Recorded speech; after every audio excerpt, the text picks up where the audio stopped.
Welcome to the Talkin' VAWLS Network. My name is Boogie Bentley, and it is time to stir up the hornet's nest. Obviously, that can mean just one thing, and that's we're going to be talking about the quarterback position. But more importantly, I want to talk about Joe Milton and why I think he has a leg up heading into the fall. But as always, guys, please go ahead and smash that like button. Just press that little thumbs up just below the video. I would greatly appreciate that. Also, make sure you're subscribed to the channel. Click that bell for notifications so you don't miss out when we go live or drop new content. And I want to give a couple of shout outs. A lot of times on this channel, I talk about the negativity or the harassment or people sending me messages on Facebook. But there's also a lot of positive communication, not just on the Facebook group that we've created, which I encourage you to check that out. Just search Talkin' VAWLS under Facebook groups. There's a lot of positivity there, but sometimes we'll get the occasional message, and I want to send a shout out to Brennan Crandall for the message today. Very much appreciated. And the guy sent basically a version of a super chat that just blows me away. Absolutely blows me away. All I can say is thank you, and I appreciate the support. But let's get on with the video. Let's stir up the hornet's nest. Let's get people fired up, and that is this. This is kind of where it started. I was scrolling through Facebook, saw this article on SI.com talking about players from Tennessee that could potentially be drafted in 2022. And, you know, you scroll through and you look, and the list of names are what you would expect. You've got your Cade Mays, VAWLS Jones, et cetera, et cetera. But you get down here to the quarterbacks, and it's almost comical. It's almost comical who could be drafted. They have listed Hendon Hooker, Joe Milton, or Brian Maurer. That's how wide open this quarterback competition is. The fact that they think three different quarterbacks could be drafted in 2022. It says it could be one or the other, or it could be none of the above. There's no reason to discount anyone in Tennessee's quarterback competition heading into the summer. Each quarterback in Tennessee's room has starting experience, which makes for an interesting dynamic heading into the competition. That is so true.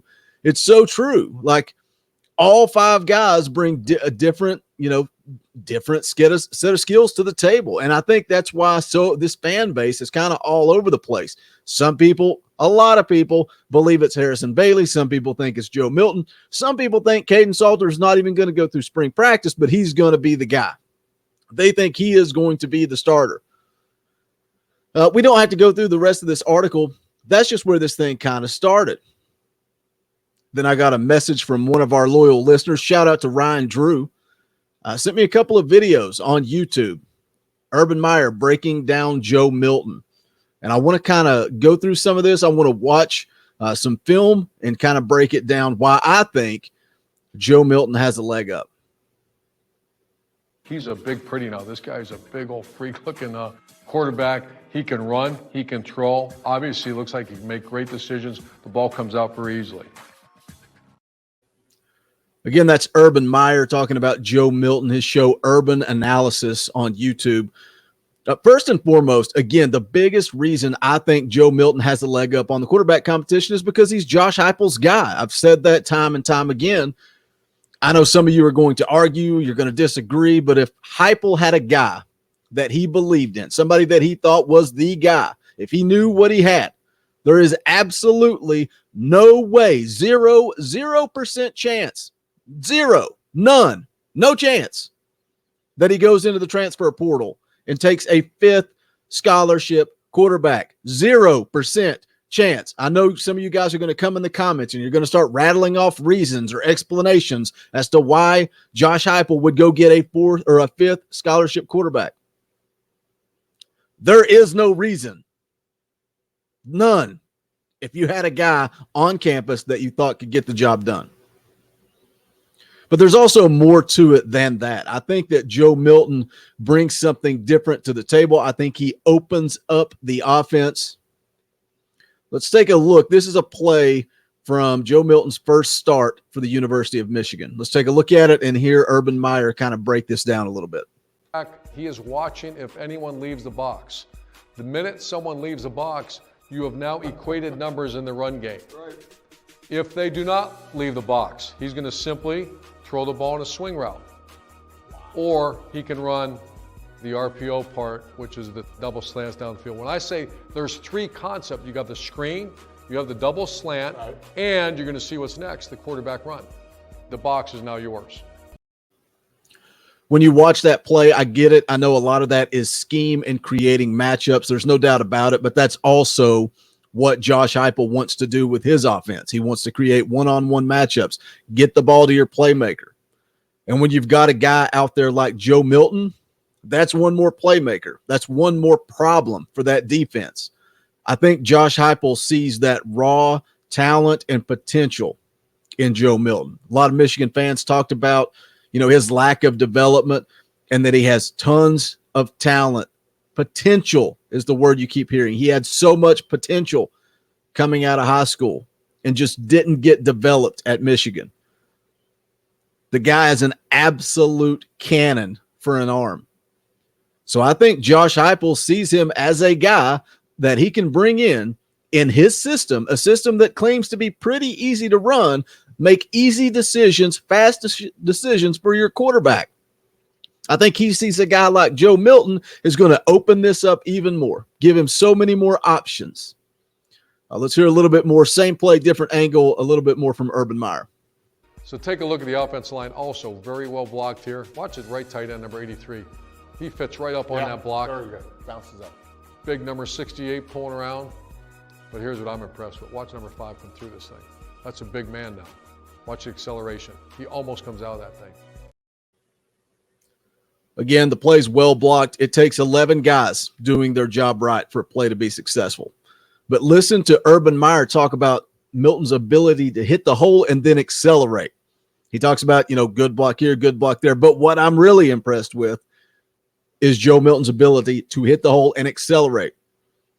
I don't think anybody else in that quarterback room outside of Brian Maurer really opens up the offense like this. Maybe Hendon Hooker. Hendon Hooker can extend plays. I don't know if Hendon Hooker's the type of guy that you're going to draw plays up like this, and he's going to go make a play like a Brian Maurer would or like a Joe Milton would. But does Brian Maurer have the consistency? Does he have, probably more importantly, does he have the decision-making ability to go out there and be the guy? And I know the counterpoint to that, and you guys are right. The counterpoint is look at Joe Milton's stat line. He turned the ball over a lot at Michigan.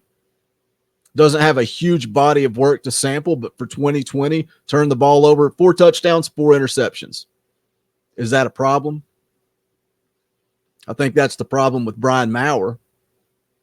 But listen to what Urban Meyer says about Joe Milton's decision-making ability.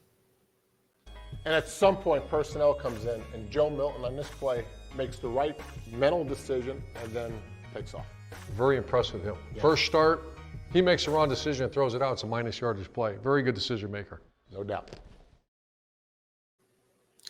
Very good decision maker. Now, you can put guys in position to make plays all day long. But if they don't make the right decisions, they don't execute, it does not matter. Now, what does all of this mean? What does taking a look at one play mean? Well, really, it doesn't mean anything other than I think Joe Milton is rolling into fall camp, and I think the quarterback job is his to lose. I think Josh Heupel went out in the transfer portal, and he got him for a reason. I think Joe Milton chose to come to Tennessee for a reason. I don't think Joe Milton packed up his bags to come down to Knoxville to sit on the bench. I think all of the players in that quarterback room, every single one of them, all 5 of them, have talent. I think they have potential, but I think they're all missing something. I think they had all spring to show Josh Heupel something, but something was missing. A lot of us, want to talk about Harrison Bailey and how great he looked in the orange and white game. And you guys are going to be out in full force talking about how great he looked throwing against the 3rd string in a spring game. One sample.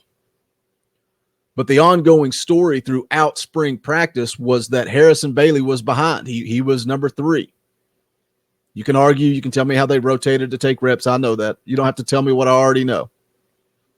The reality of the situation was Hendon Hooker and Brian Maurer were at the front. Harrison Bailey was at the back. Now, he looked great.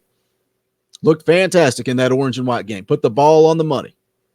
If Harrison Bailey is the guy, then let's go.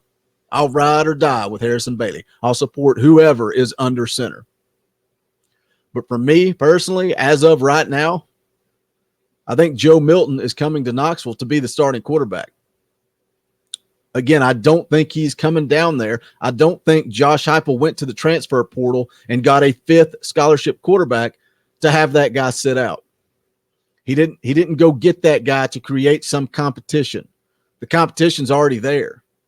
I think he went and got Joe Milton to be his starting quarterback when fall rolls around. All the potential in the world. Can Josh Heupel harness it? Can he develop it? I hope so. I hope we see Joe Milton ball out come fall. If not, I hope it's Harrison Bailey. Some of you guys want to talk about Caden Salter. I think Caden Salter shot himself in the foot going into the spring. As a true freshman, he needed spring practice. But you guys know the deal. Leave me a comment. Let me know what you think. Just looking at that one little play, kind of looking at what Joe Milton opens up for this offense. You move a guy in motion, you get those one-on-one matchups, you make the right decision, athletic ability, positive yardage. What does Joe Milton bring to the table? I know some of you are going to tell me what he doesn't bring to the table, and that's fine too. All opinions welcome as long as you keep it civil. Let me know who you guys are behind. I already know who it is, but that's fine. Leave me a comment and let me know. And also, I want to remind you guys of this. Be sure to check out the Talkin' VAWLS merchandise. It's bonfire.com/store/TalkinVAWLS. The link is also in the description below. We've got the brand new Egghead 2.0 shirts. You can see they're available in several different colors, several different styles. The prices are there. You can see the different colors as well. We've got the Mount Rushmore shirt still available. And then we've got our old school logo merch, Talkin' VAWLS mugs, hoodies, T-shirts, State Pride logo. One of my favorites still of all time is this State Pride logo merchandise. But if you guys want to show us support, show us a little love, we would appreciate it. You can check out the merchandise. As always, if you have not done so yet, please smash that thumbs up on the way out the door. Again, shout out to Ryan Drew for hooking me up with that video. Really enjoyed hearing Urban Meyer talk about Joe Milton. And a quick reminder, we do plan to go live within the next couple of weeks. We're going to share up the 98 National Championship game and watch that along with you guys. Should be a lot of fun. It'll be a long stream. That's going to wrap it up for this one. This is the Talkin' VAWLS Network. My name is Boogie Bentley. Go Big Orange. Here's the #1 undefeated Volunteers prepare to race onto the field. Everything is riding on this football game. So there's a special intensity, a special urgency. Here come the Volunteers. Wherever you listen throughout the world, it's football time in Tennessee.